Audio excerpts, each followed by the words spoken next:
So it seems that this is what I do now, correct much larger figures in the secular community on LGBT+ topics. So today's video is on none other than Logicked, where it's entirely reactionary response to a parent being supportive of their child exploring their gender.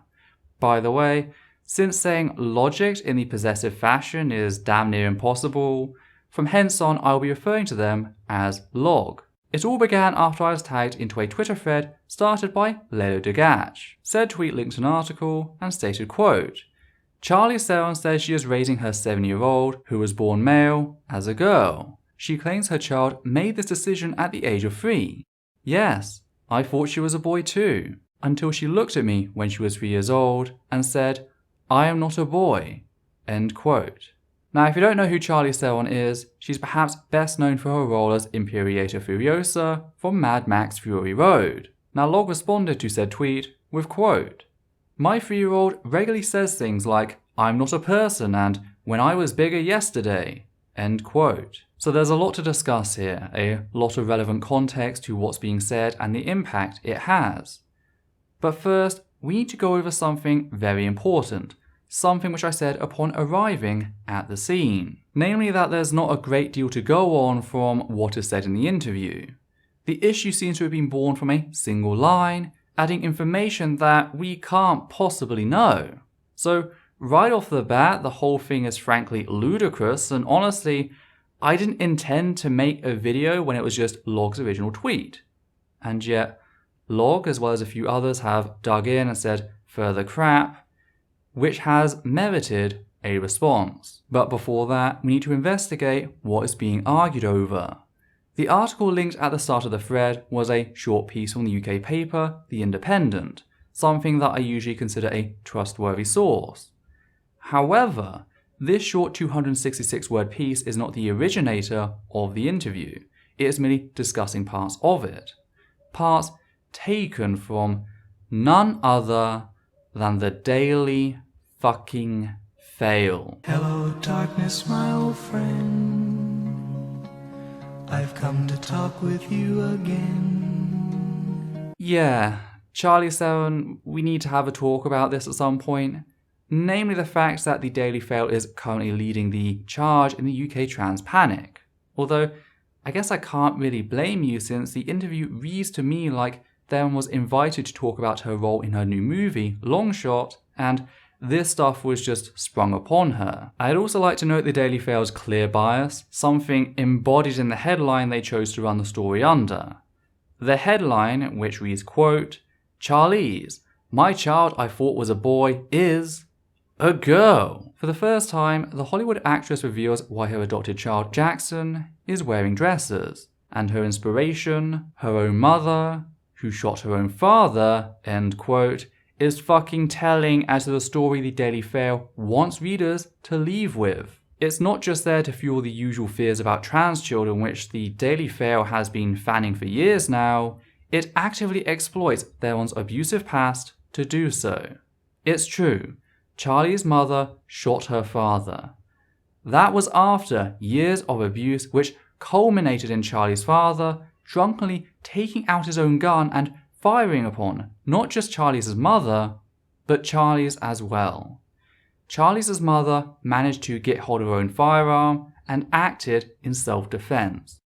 And granted, the article does discuss that, but considering the way it amplifies the shooting aspect and minimizes the self-defense aspect, quite literally with the headline, it's designed to give you a very specific focus. And this is exploited to give you the insinuation that this trauma is what led Charlize to accept her child as very possibly being trans, creating a link between seeing one's mother shoot her own father and accepting trans children.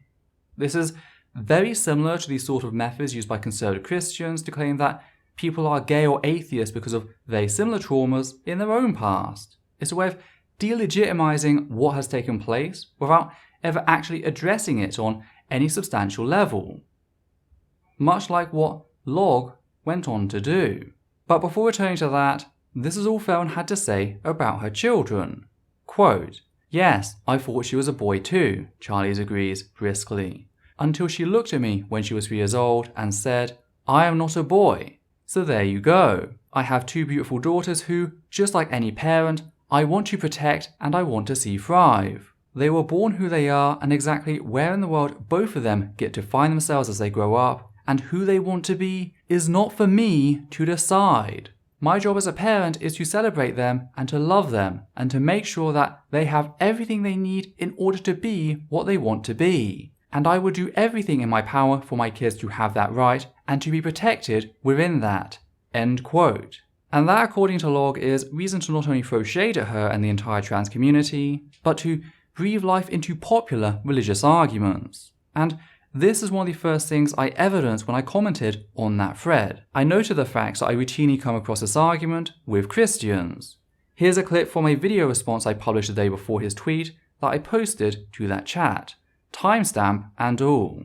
The transgender thing that really irks me about this is when I was a kid, yes, I was attracted to boys, but I had a period where I would dress up in my mom's clothes or I'd put on her high heels. And then sometimes I wanted to be a girl because I thought, well, if I'm a girl, then God will be okay with it so I can be with a man. Right.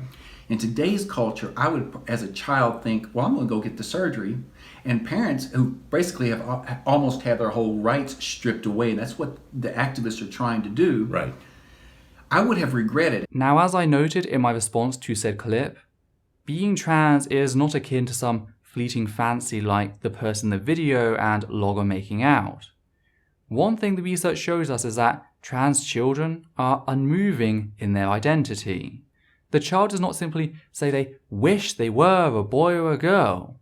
They will fight attempts to deny them their identity. So putting aside the facts that throwing shade at any parent for supporting their child is a generally shitty thing to do, this sort of delegitimizing response has absolutely no relevance. It's just meant to cast doubt on a phenomenon a lot of people don't understand. Starting with the fact that it's not abnormal for children, in fact it's very common for them to start exploring their own concept of gender by this age. And this is something pointed to by healthychildren.org, an official website run by the American Academy of Pediatrics. On their site they note the fact that it's before their 3rd birthday that many children begin to label themselves as either boy or girl. And this is something supported by research into trans people. Whilst the mean age for recognizing that one is trans is 8.29 years of age with a standard deviation of 4.52, the range starts as early as 2 years of age. Because reminder, a typical age is just that.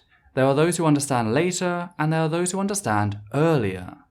And talking of those who understand later, that's not uncommon as a lot of the feelings surrounding gender can be misinterpreted, especially if you've been brought up in an ideology that adheres to some strict binary across which one may not transgress. This is one of the reasons labels such as trans are so important.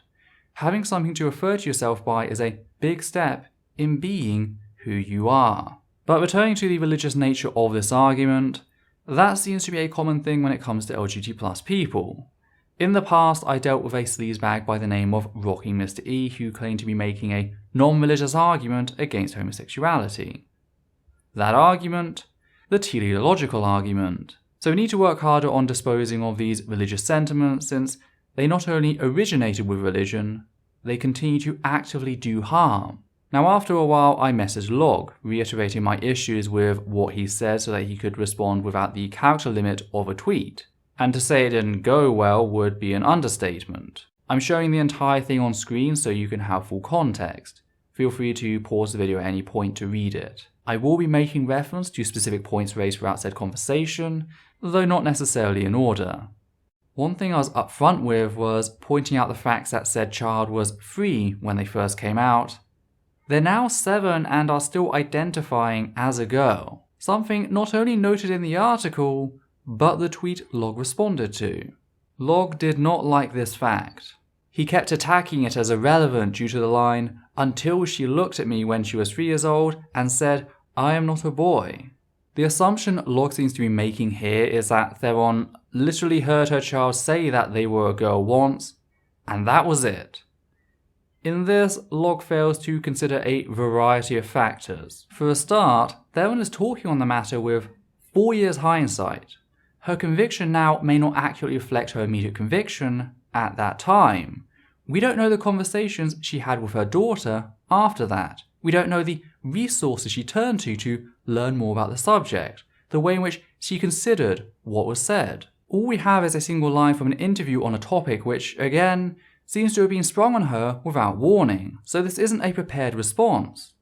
Second, I like to tackle the narrative that anything a 3-year-old says can just be discredited out of hand. Now, I don't think anyone disagrees with the idea that 3-year-olds, they sometimes say silly things, but the conclusion from that is not that everything they say is silly. If a child says the abdomen hurts, you don't just ignore that. You ask them questions to try to figure out whether it's just a stomach upset or something you should follow up with in going to the doctor. After all, it's better to be safe than sorry. Now, I raised this point with Log, who abruptly proclaimed that pain is different, to which I responded with, how? Pain is part of the trans experience if that person is made to face gender dysphoria. The trauma that many trans people feel with their own bodies and the wrong pronouns is measurable. That's why ethics committees don't simply view attempts at conversion therapy as unethical. They consider ignoring the issue and doing nothing similarly damaging to a child's well-being. Affirming is the only ethical response if you want to ensure your child's well-being. Whilst attempted suicide is shockingly high amongst trans people, simply accepting your child can reduce their depression and anxiety to rates comparable to general society. Now, clearly, not every child who says they're the opposite gender is trans, so the discussion becomes one about how do we know who is who. And whilst the science notes that there are key differences between those simply engaging in play over those who are generally the gender they say they are, there's zero harm in treating them all with affirmative care. After all, what does that involve? Well, it involves using the pronouns the child asked for. And that's it. It does not impact their clothing choices, the choice of toys or friends. Those that are just playing will grow bored and move on to other things, in which case they go back to whatever pronouns they want, whilst those who are trans will persist. So where's the harm? As an argument against me, Log even threw out his own child, claiming that he raises them in a gender-neutral fashion, to which I responded in pointing out that Theron was doing exactly the same, only her child asked for different pronouns, and she respected that. So why throw shade at her for doing the same as you, plus respecting her child's pronoun association? What impact does it have on you? Now, Log also made the argument that this is about enforcing gender stereotypes onto children, something which thoroughly undermined any claim to knowledge on the subjects that Log may have attempted to lay claim to, which is sad considering his work on dismantling Greg over the Canadian C-16 bill. It seems that Log neither understands nor respects trans people as they are. Much like the Christians shown earlier, Log seems to be of the belief that trans people are simply walking stereotypes, that a trans woman is actually a man wearing a dress with makeup on. And this was the point at which I decided I needed to make a video, because if I'm correct in my inductive reasoning, we have a major problem here. First, let's just deal with the claim as it relates to the specific case. As referenced earlier in what Theron said in her Daily Fail interview, she supports her children in whatever they decide to do. This includes socially transitioning back if that turns out to be their path. Theron is not taking their child's claim at a single point in time and forcing them to adhere to puritanical gender stereotypes as a result. In fact, the way in which her mother inspired her shows us a very clear rejection of those stereotypes. You see, after her father died, the family was left with a failing business. And here's what Theron had to say about that. The greatest gift my mum ever gave me was the sight of her putting on her heels and her power suit and going into a board meeting with 8 guys and just running the show. End quote. So the pretense that her actions are about gender stereotypes not only lacks any and all basis, but runs contrary to what she said in the interview.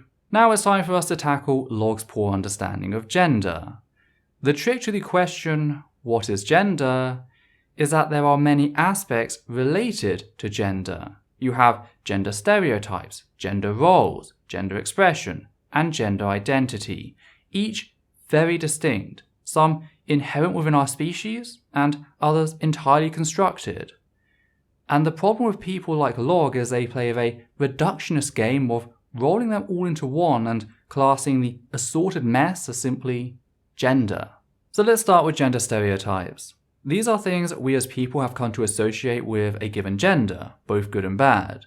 Strength is a stereotypically male trait, whilst nurturing is a stereotypically female trait. Note that none of this has any grounded basis, it's just what people have come to socially view as the way of things. Gender roles, sometimes referred to as scripts or norms, are similar in that regard.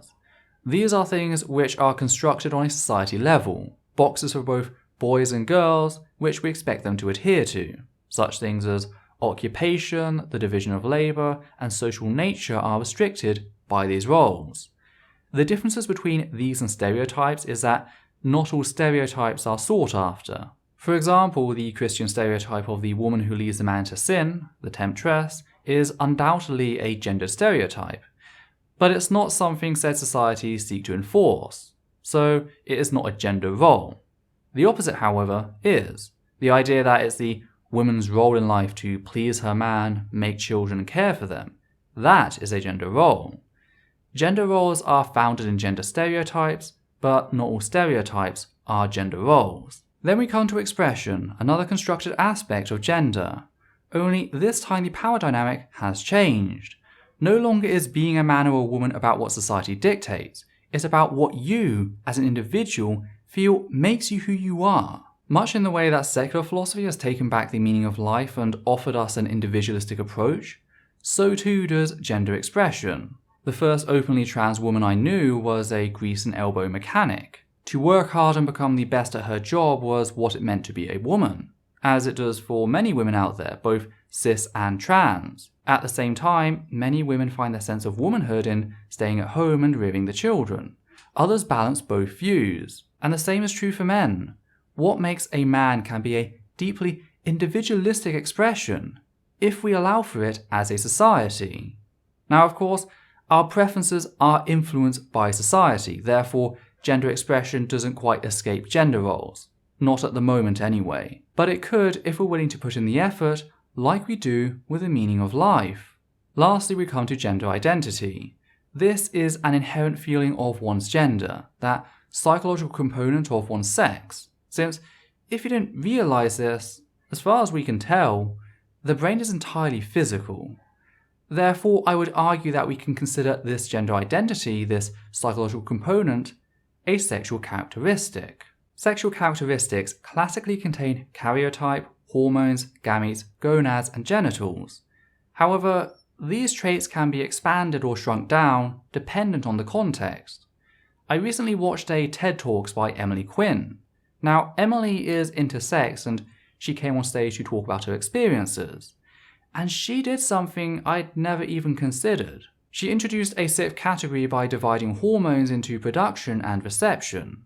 And this makes sense. Why? Well, because people like her with androgen insensitivity syndrome have internal testes and produce testosterone at typical levels for a cis male. But the cells physically cannot make use of said hormones, and it's a valid move to acknowledge that in certain contexts. For example, when I discussed athletics, I was oversimplifying things. There are women out there who produce testosterone to levels equivalent to cis men, but they physically cannot use it. It's just in their body, and that's it. And I can arguably do the same with the brain. It's a fact that just like someone's sexuality, you cannot change their gender identity. Attempts to do so are destructive to the point of being human rights violations. And that's why I consider gender to be a quality of physical sex, something which should be considered in sex determination, since doing so not only has scientific basis, it has pragmatic application. Gender, the sex of the mind, has a part to play in life as an immutable part of human existence. Which brings me back to the problem with Locke's original argument. The idea that by supporting a child in exploring their gender identity, respecting them enough to use their requested pronouns, that's an attempt to enforce gender stereotypes. And this is an old, if not increasingly popular argument amongst anti-trans circles. If a trans man or woman falls within gender stereotypes, they're charged with enforcing those stereotypes.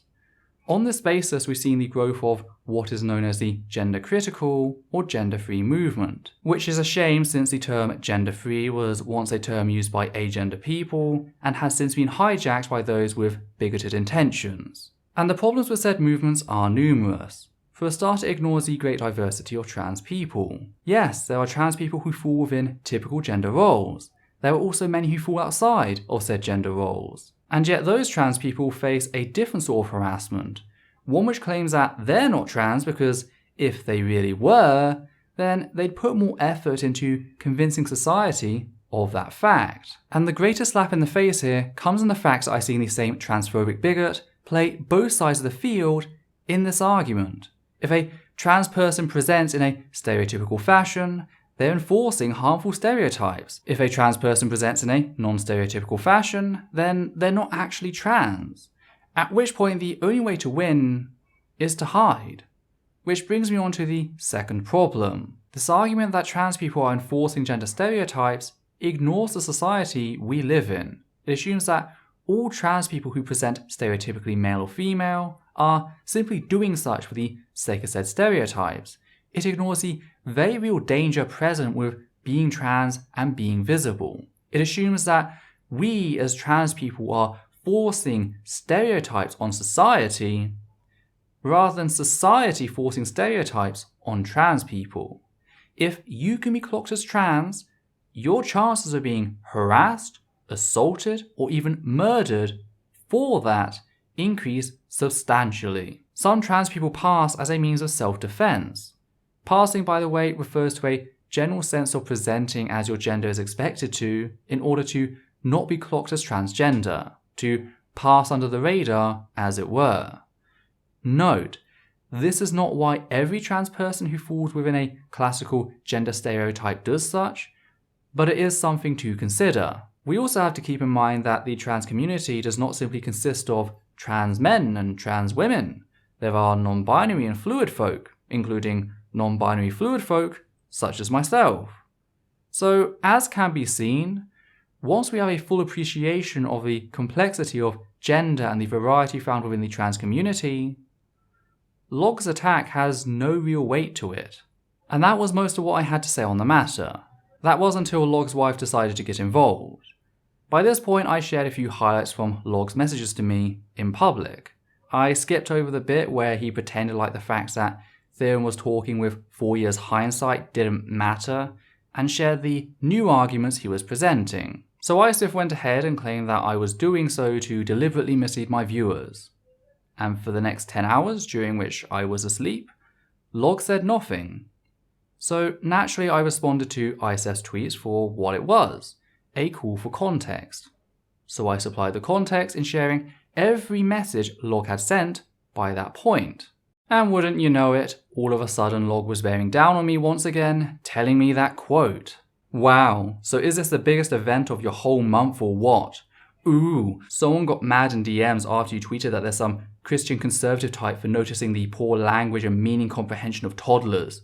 Pretty pathetic, dude, but funny at least. I heard you're making a video or something. I hope that can bring some small light to one of your days so you can be less of a miserable, antagonistic prick for a few hours. Oh, and I'd like it to be public that I did not consent to the release of our private DMs. I would have if you asked, but I understand that that would require you to be a better person. End quote. So the first thing I did was share these messages, last part included as per his request. Which raises the question, did Log have a reasonable expectation to privacy when he responded to me? The answer is very clearly no. I came demanding answers others should also be privy to. I didn't come under some false pretense of friendship. Hell, you've done nothing to earn my respect. Quite the opposite, in fact. So this snivelling about the fact that I didn't ask you for your permission is frankly ridiculous. You grew desperate and latched onto whatever you could. That's why you waited until ISIS attempts to poison the well had been stopped in their tracks.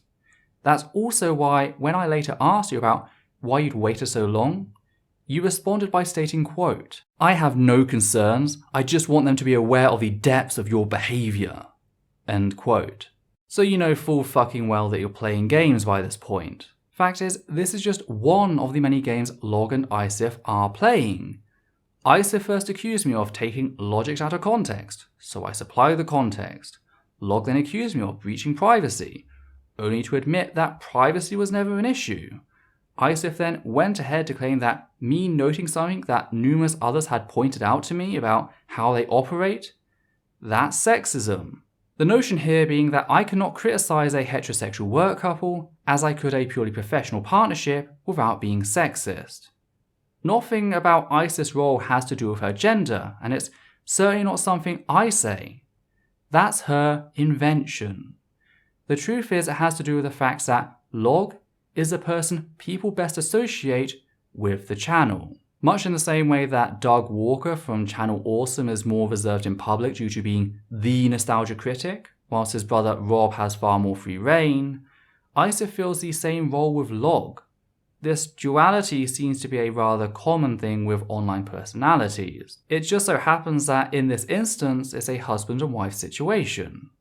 When Log fucks up, that has a much greater impact on the Logicked brand. And speaking of which, the message is continued with quote, "You realise I was an anti-SJW channel for years, yes? I have zero fucks to give what sleazy smear merchants like you think of me. This is all you assholes do. People say meany words to you and you run crying to tell mummy. Provoke, smear, repeat, pointless. Tell your dumb friends all about it. Oh, and it's still absolutely moronic to be firmly convinced by a 3-year-old statement on their gender. Hi, Essence of Thoughts audience. You're all a bunch of idiots if you buy this shit." End quote. You know, reviewing our interaction over and over again, I can't help but realise the fact that I was actually pretty subdued. True, I compared you to a conservative Christian, but this was a point I'd already evidenced. I wasn't just throwing it out there as an insult, but a genuine observation about the arguments you were making. However, you weren't done. After messaging me, you actually went ahead and publicly responded to me, noting how you use the same rhetoric as Christians as I previously dealt with. Except you completely avoided the actual point, something I was very quick to note. Do notice how the part of the link we can see ends with $T equals. That was followed by the numbers 872. This is a timestamp I supply so that the video would begin at precisely the moment I showed earlier. I didn't expect you to trawl through my entire video. I was very upfront with what I was making a very specific reference to. And honestly, what you say here doesn't even begin to tackle that. However, this thread did hold one last gold nugget. Following others noting the fact that Log hadn't bothered to consider the source or the nature of the article, he certainly doesn't seem to have read the original article, they responded with quote, "I'm going with the literal interpretation of the information presented to me. I'm not uncharitably assuming that the journalist is so unbelievably incompetent as to leave out context that would somehow make I believe X until Y mean something completely different. Are you?" End quote. Isn't it amazing how fast Log goes from assuming the worst about a single mother on the basis of a single line to defending the honour of an unknown journalist? Journalists, which by the way, just so happen to include the Daily Fail crew. So bad is their journalistic integrity that they were banned as a source on Wikipedia who referred to their quote, "reputation for poor fact-checking, sensationalism, and flat-out fabrication." End quote. And I think the headline of the article in question, that one which attempted to exploit Theron's personal tragedy to form a link between supporting gender non-conforming children and watching your mother shoot your father, kind of verifies that fact. And you can keep crying about some throwaway line, but the fact remains this wasn't a planned statement. Though Theron is talking with 4 years hindsight, and she clearly loves her children and wants to support them in pursuing their identity. And that support is not just performative, only being done in person as she talks behind her child's back. That article is not going anywhere. If the child does turn out to not be trans, which of these is preferable? That they read the article and realise that their mum has always had their back, no matter who they become in the end? Or that they read an article in which she discredited her own child's identity? Identities which, by the way, science has shown us they do understand to some degree.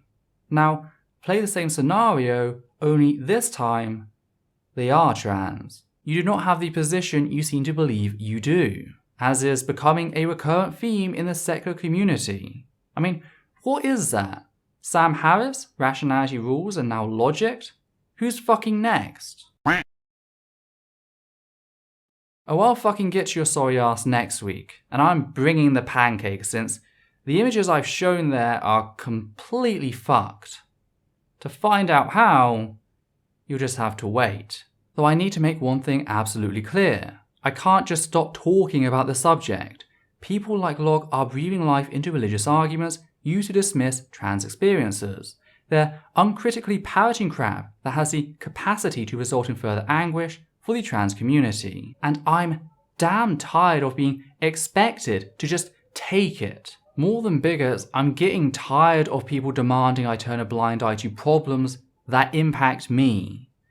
These self-declared peacekeepers tell me that they're trying to calm things down as they outright lie to me about the issue. I'm just done with both the tone policing and the gaslighting. We have a problem. It's time we fucking dealt with it. But what do you lot think? Is it time we finally address the transphobic monster in the secular community?